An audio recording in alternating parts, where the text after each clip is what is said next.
can speak now to former Supreme Court Justice Lord Sumption, who today has written a piece in the Sunday Times about lockdown and the government's approach to easing restrictions. Welcome, Lord Sumption. Good afternoon. Your piece today has called ministers timid for the approach they're taking. Why?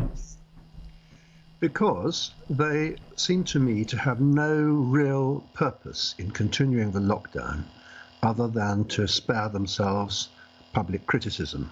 Now, one does understand why politicians don't want to be criticised, but it's the mark of a statesman that you're prepared to stand up for the national interest and not simply to run away before public opinion, especially when you have, in a sense, created that public opinion yourself by frightening the daylights out of people over the last 8 weeks and trying to persuade them that this is a much more virulent epidemic than it actually is.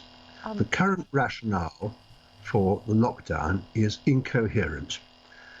I say that because the old rationale was you must spread the infections over a longer period so as to allow the NHS to catch up.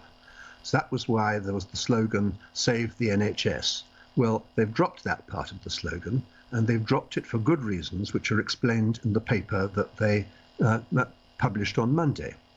Currently, the NHS has more than doubled its intensive care capacity. It's an impressive achievement by the government, but they need to follow the logic of it. The crucial fact is that their paper accepts that COVID-19 is going to be with us long term. That is the likely outcome. And it's consistent with the science. Once a virus has taken hold in a population, it doesn't just go away until enough people have been exposed to the disease to acquire immunity or a vaccine turns up. So when the lockdown ends, whenever that is, the virus will still be there waiting for us. Indeed. And so right at the beginning of this interview, when you said that there's a lack of purpose, the purpose right now for the government is to keep the infection rate down to levels that the NHS can cope with. And we are at a point where by the end of April, there were 50,000 excess deaths in this country, of which about 36,000 were directly related to COVID-19. It's a bit difficult to know what the cause of the other excess deaths were. But the evidence is clear, isn't it, that this virus has taken a terrible toll on the population? No, the evidence is not clear to that effect. More than 9/10 of the deaths are cases in which the death certificate shows that there were multiple causes of death, and coronavirus was only one of them.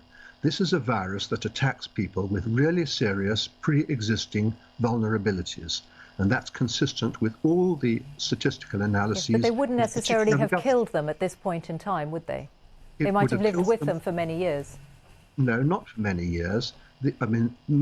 Almost all of these people are very old and suffering from quite serious conditions serious enough to be mentioned as a cause of death on the certificate. The overwhelming majority of them would have died a bit later, but not much later anyway. So what are you advocating now? You've said that the current approach is timid and that it lacks purpose. What approach would you like to see? What I'm advocating now is that the lockdown should become entirely voluntary. It is up to us, not the state, to decide what risks we are going to take with our own bodies. Now, the traditional answer that people give to that is, well, but by going out or in the streets and in shops and things, you are infecting other people. But you don't have to take that risk. You can voluntarily self-isolate. You don't have to go into the streets. You don't have to go to the shops. People who feel vulnerable can self-isolate, and the rest of us can then get on with our lives.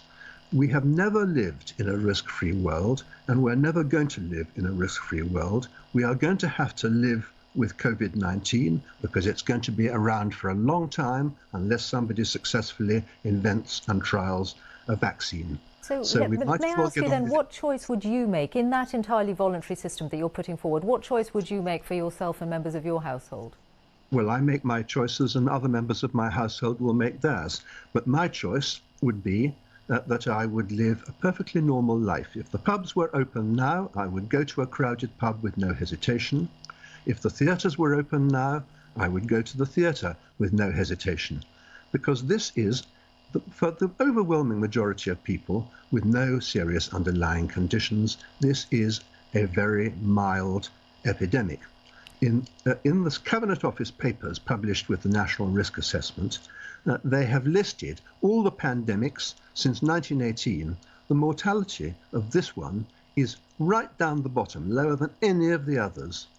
And I would happily take that risk. Okay, and if you were an asymptomatic, let's imagine you were carrying the virus and you were asymptomatic and you carried on and your daily life and you went to the theatre and you sat next to someone who then did catch the virus from you and die from it. Would you think that that's part of an everyday risk that it was fine for them to have taken? Well, it's up to them whether they want to take it. I would be running the risk of catching the virus from them if they're asymptomatic. And I'm prepared to take that risk. They don't have to go to the theatre. If they're not prepared to take it, presumably they won't go to the theatre. We are entitled to take risks with our own lives, especially when basically life is only worth living if you are prepared to engage in social activities which inevitably involve risk. That is part of life. Have you observed the rules of the lockdown to date? Yes. Completely? Yes. Grudgingly, it sounds like. Well, I disapprove of the lockdown. You can call that grudging if you like, but I comply with the law because I don't wish to place a weapon in the hands of people like you. I mean, I'm merely interested in whether what you're putting forward is and how that compares with the way that you have lived your life in these last few weeks. But I wonder if you do think that everyone would make a very public spokesman for a particular point of view, and I'm not going to undermine my own position by disregarding the law. Yes, I just wonder whether you think that in an entirely voluntary system, whether people would make sensible decisions. The Prime Minister has placed an emphasis on the good sense of the British people, but yes. Do you think we are a society that can make sensible decisions as individuals while protecting public health as a whole as well? Yes, of course we are. We're grown-ups. We're a sophisticated society, and undoubtedly there will be a few people who do not make sensible decisions. But you cannot imprison the entire population simply because a small minority is not being very sensible with their own safety. So what would you say to the people who've been at anti-lockdown protests in places like Hyde Park in London? I think that if they're opposed to the lockdown, I have some sympathy with them. This lockdown is destroying livelihoods on a massive scale. It is doing enormous damage. And in my view, it has never been a price worth paying for the not very impressive results that can be directly attributed to the lockdown.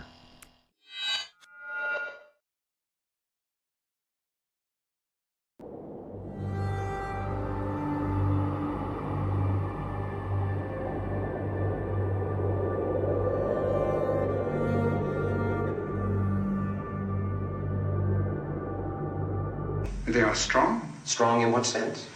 They are controlling many things. Controlling what? Newspapers,